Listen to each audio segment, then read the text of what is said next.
Welcome to The Media Plan, a mini podcast series by Market and Hustle that aims to be a collection of unfiltered ideas from marketing, media, and mad tech creators and thinkers. On today's episode, we're joined by Kieth Delaney, co-founder and CEO of Primer. Kieth has been at the forefront of B2B marketing, leading Primer in putting audiences back at the center of B2B marketing. Prior to Primer, Kieth played key roles as an expert network advisor at First Round Capital and an advisor at Stack Sports and Bungalow, and head of growth at Eden Inc., where he managed to scale revenues 14x in just 24 months. I'm excited to have Kieth with me today as we'll discuss audience targeting in B2B ads, why measurement in B2B is broken, and how marketers can navigate these challenges to drive better outcomes for their businesses. In your opinion, what would you say are some of the biggest challenges that B2B marketers and media buyers in general are facing today? Yeah. Oh, that's a good one. I mean, I think it's a really crazy time in marketing in general, B2C, but it's particularly challenging in B2B, given what's happening in privacy. You're seeing a lot of new changes coming, from browsers to Apple iOS updates, that make digital advertising a lot harder to effectively measure. And you're seeing sort of as a result, like the performance of a lot of channels sort of degrade, or the appearance of performance of a lot of channels degrade. So basically digital measurement and targeting is getting more challenging. And I don't think a lot of marketers actually recognize that. They keep looking at like touch-based attribution and they're like, looking at the UTMs and they're trying to trace the path to conversion. And they don't realize if that pie was like, this big in 2016, it's now this big. Right. And it's sort of like they're looking out into the distance, but there's like a fog line 500 feet in front of them. So they're making decisions based on like pretty incomplete data. And that's huge, right? So that affects all of like their paid programs. Second big thing that's, I think everybody's thinking about is like AI content, how that affects SEO, right? That's a big thing. Google's constantly, keeps recalibrating the algorithm based on that. It's like, do people really like go to Google search to figure stuff out now? Or are they going more and more to places like Reddit, communities, forums? So you're seeing a lot of community hacking, I think. And then the other thing is probably like really big. It might be the biggest thing. It's just how and where people consume content. It's more and more, right? It's on your phone. It's more and more, it's video versus text. There's these sort of shifting sands. YouTube Shorts is huge now. That wasn't the case a couple of years ago. So there's always that kind of like chasing the next platform, chasing the next channel, the new medium. Those things, it's that beautiful and brutal thing about being in marketing is it's always evolving. Yeah. It's always changing. No, that's so true. This is one industry where you cannot get complacent. Complacency is opportunity, but it can also disrupt people and businesses that have built around an existing set of user behaviors in the market. So I think that's very true. To your point about tracking, I was actually just dealing with this issue. Been working with a new tech brand, and we just launched their campaigns about 2 to 3 weeks ago. Seeing a ton of data and conversions on the platform, got really excited. And their team tells me, they're seeing the leads come in and they're getting the calls, but their CRM is just not picking up any of the UTM data from the website. And I'm just like, oh, that hurts so much. We know it's working. Now we have to figure out why, but it's difficult to answer the why if the tracking isn't correctly set up. And the worst part about that is executives, right? Like CFOs, CEOs, they have these expectations that have been set on the last, 10 years of doing business, that they can yeah, that they can measure all of this, right? And really, and they should be basing their investments on, return on ad spend. That's very measurable, but it's not the techniques for measurement need to evolve. And I think not a lot of leadership has caught up and is like really aware of that. And it's kind of on marketers to educate them. Yeah. But it's going to be an uphill battle. And specifically about that, what do you think, like, where do you see the gaps within measurement now? Like, what does like a best in class business, and obviously it depends on the vertical that they're in and how complex the organization is, but like table stakes, what would be some things that when you think about measurement for B2B, you would say are pretty important to have in your playbook? Yeah, well, I think in B2B, what's interesting is, we kind of always learn our lessons from B2C. There's B2B is more complex, but in a weird way, B2C marketers tend to be more sophisticated. Um, and so the techniques that they're turning towards are ones that have been around for a long time, but I think they're only just making their way into B2B marketing. It's things like media mix modeling. Obviously you have to have a certain amount of spend to do that. But even like basic things, like if you go back to how Zoom, right? Zoom grew. They did no digital advertising, none. They did. It was a really bold strategy at the time. They did all out of home, all like radio and billboards and things like that. And then they just measured the impact by doing geographic comparisons, right? They'd have a control market, Louisville, right? And a test market, Lexington, and that are very similar. Run ads in ones. They like look at the traffic coming to their website, downloads, looking at it by IP address and geo, and then measuring the impact right that way.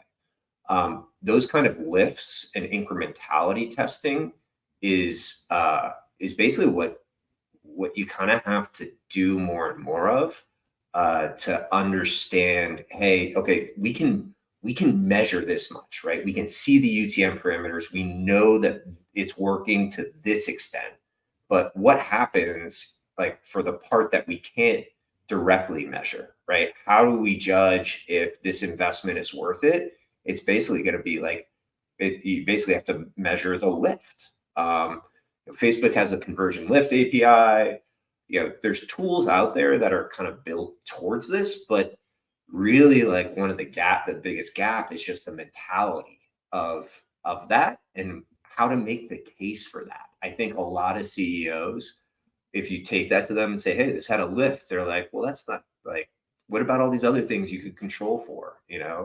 It's just that's where it becomes difficult. But it's definitely the direction things are moving.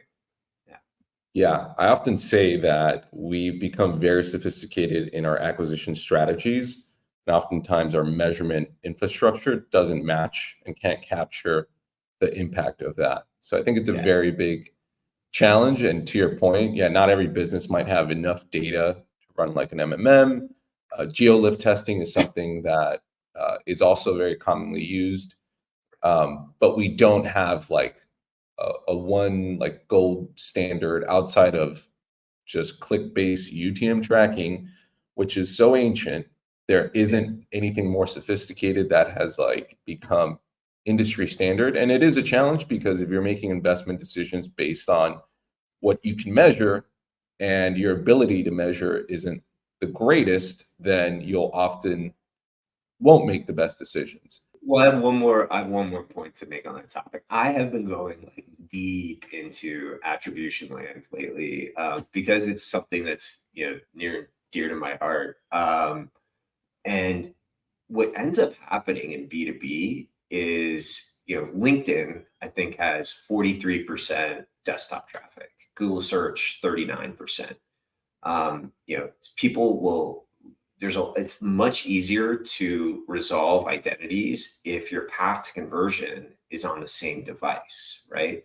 But as soon as somebody starts seeing an ad, right, on their phone, there's no way like any of these touch-based tools can resolve the conversion that happens on the desktop with that view of the ad on the phone. So it's leading to this bias towards things that like we can measure really well, but that doesn't necessarily mean the thing that actually has the highest ROI.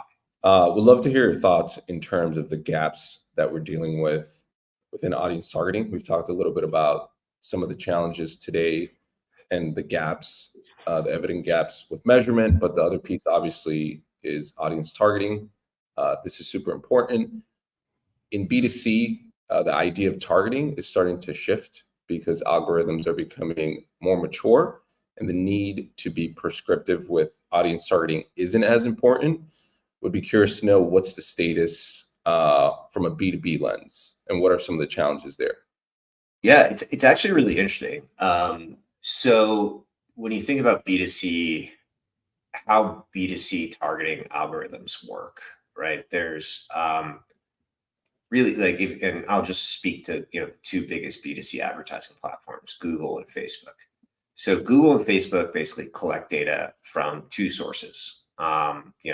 Their own first-party data about how users are interacting on their platform, the actions they're taking, what they know about those users based on who they follow, interests, yada yada yada. And then they also have a third-party tracking, which is all of the websites, right, that have installed the Facebook Pixel or the Facebook SDK in a mobile app, with all the same thing that's so that second sort of layer of data has obviously decreased in effectiveness enormously, that third party data, because of the same things that are making attribution harder, right? Cookie blockers. Safari doesn't even automatically blocks third party cookies. Apple's Ask App Not to Track, 95% of people opt out of tracking, So Facebook's algorithm it's still actually pretty amazing that how well it performs just using really its own data and not really having as good access to third-party data. So what does that mean for B2B though, right? What it means for B2B is that Facebook used to kind of work pretty well with that third-party data. You could make it work, like website retargeting data. The pixel is on your page, somebody visits your website, you can retarget them with ads. But now maybe that Facebook pixel on your page is getting blocked. So you're not able to retarget that person with ads on Instagram. So that means the ROAS of Facebook is looking worse and worse for B2B using sort of Facebook's traditional built-in targeting. The alternative, right? So it's like sort of cookie-based targeting is it's never going to be what it used to be. And in fact, it's just going to get worse.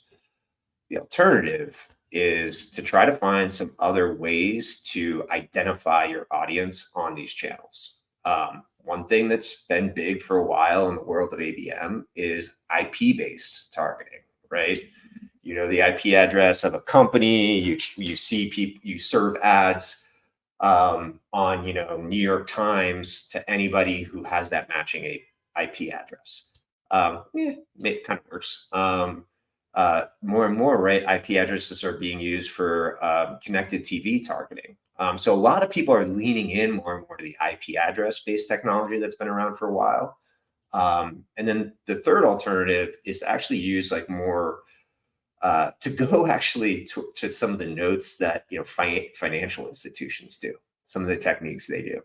So when you apply for a loan, like all of a sudden when you enter in your some of your information, your address, your name, your social, what these financial institutions are doing is they are basically pulling a ton of different third-party data together to paint a picture of who you are and your credit worthiness. They're doing like a form of identity resolution. but they're doing it based on like, all this like kind of more permanent or semi-permanent information about you that's not really a cookie, right? It's like your personal email and all the places you've shared your personal email and your mobile phone number and all the interactions, and these people like opt in to share that data. You can actually access and tap into some of that similar data and build and use it to resolve kind of that B2B to B2C divide. So we can say, Kieth at sayprimer.com is actually, Kieth Delaney at gmail.com. Facebook, LinkedIn knows me as Kieth at sayprimer. Facebook knows me as Kieth Delaney at Gmail. With both those emails, I can upload you to Facebook, and all of a sudden I can match you, and I can unlock Facebook targeting the same way I can unlock matched audiences on LinkedIn. This principle of kind of using permanent identifiers, whether it's mobile phone numbers, emails, there's a slew of them, and there's a bunch of data science we've done around, kind of what drives different match rates on different ad platforms. That's something that's not going away, and that's kind of what we're leaning into at like these custom audiences as the alternative now that sort of cookies are degrading. Yeah, no, that totally makes sense. Using these identifiers that are persistent, and the platforms are unlikely to remove those capabilities around matching. That said, these platforms are pretty, innovative and creative, building out different types of solutions over the years, particularly with targeting. So I'm curious if there is sort of like I'm curious why these platforms haven't invested in building out these like B2B audience affinity segments like more prescriptively. Like if you had to guess, like why haven't they done this already?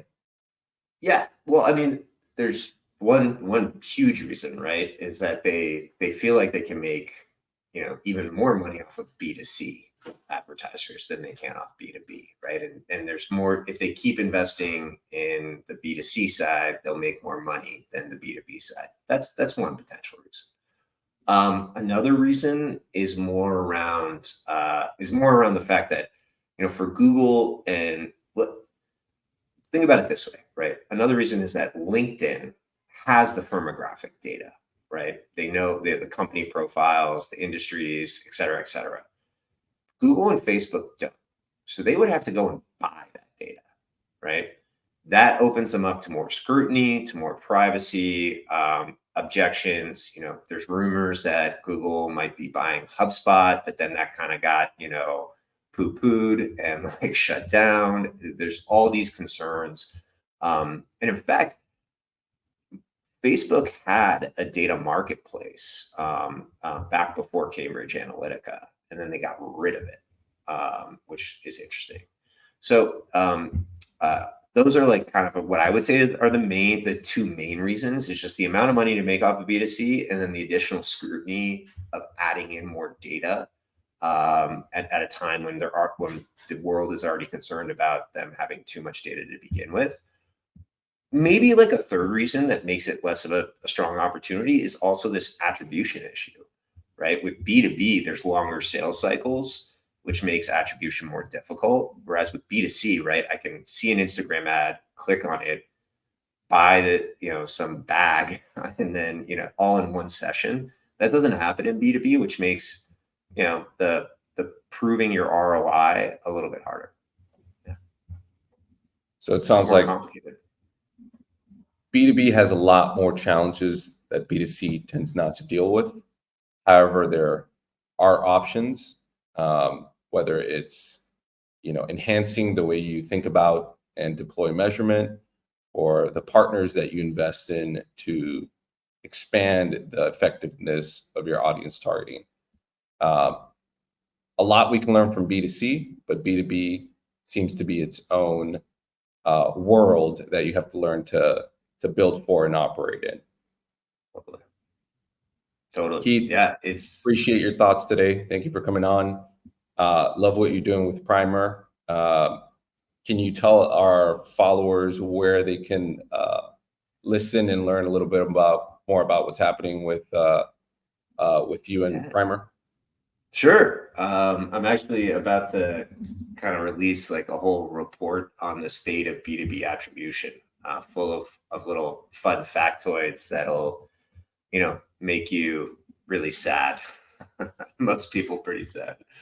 But you can find me on LinkedIn, Kieth Delaney. Our company's website is sayprimer.com, SAY primer.com.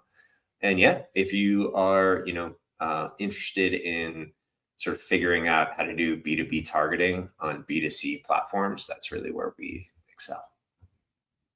Amazing. Kieth, thanks for joining us today. Appreciate your time. Yeah, thanks for having me.